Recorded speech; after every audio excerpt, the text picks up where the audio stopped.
On est au lendemain de la journée Bloquons Tout. Nouvelle journée de mobilisation prévue par les syndicats jeudi prochain. On a entendu les commerçants s'inquiéter des répercussions aujourd'hui sur la consommation. Est-ce que vous aussi vous êtes inquiet? Oui, on est très inquiet sur la consommation, ça c'est sûr. Est-ce que vous êtes inquiet avant d'avoir mal?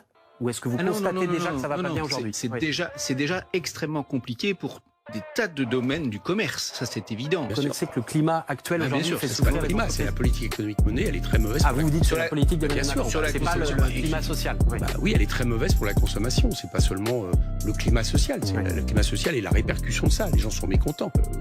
Vous défendez une politique qui vous retombe sur le nez.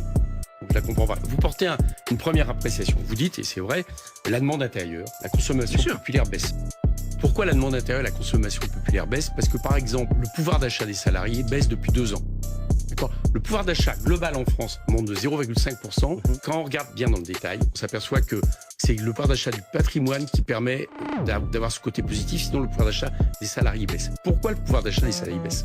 Parce que la part des salaires dans la richesse produite baisse. Donc, les gens ont moins d'argent pour consommer. La deuxième chose, vous dites sur les dépenses.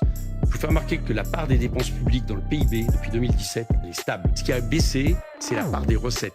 Et en l'occurrence, c'est pas vos chefs d'entreprise, des PME, TPE, qui ont profité de ça, je suis désolé de le dire. Alors on peut dire après, finalement tout ça n'a pas d'importance, c'est pas un problème que par exemple les 500 patrimoines les plus importants aient doublé leur patrimoine depuis 2017. Moi je dis que si, parce que ce pari-là, ça a fait que de l'argent est parti, j'allais dire, a été pris à tous les productifs, les salariés, les chefs d'entreprise, les artisans, au profit de quelque chose dont le seul critère qui fonctionne, c'est l'augmentation de dividendes. L'industrie est en dessous de 10% du PIB dans ce pays. C'est à ça qu'on devrait s'intéresser. C'est une première. Le taux de la pauvreté, non, c'est pas le coût du travail qui est trop fort, c'est le coût du capital qui est trop élevé parce que, à force de dire que c'est le coût du travail, finalement, les gens n'ont plus d'argent pour dépenser. Et après, vous vous rendez compte de la situation où les commerçants disent, comment ça se fait? Nous sommes pour une politique radicalement différente, qui est une politique qui s'appuie sur une relance par l'investissement, notamment en matière écologique, mais aussi par l'augmentation des salaires et des revenus de tous ceux qui travaillent.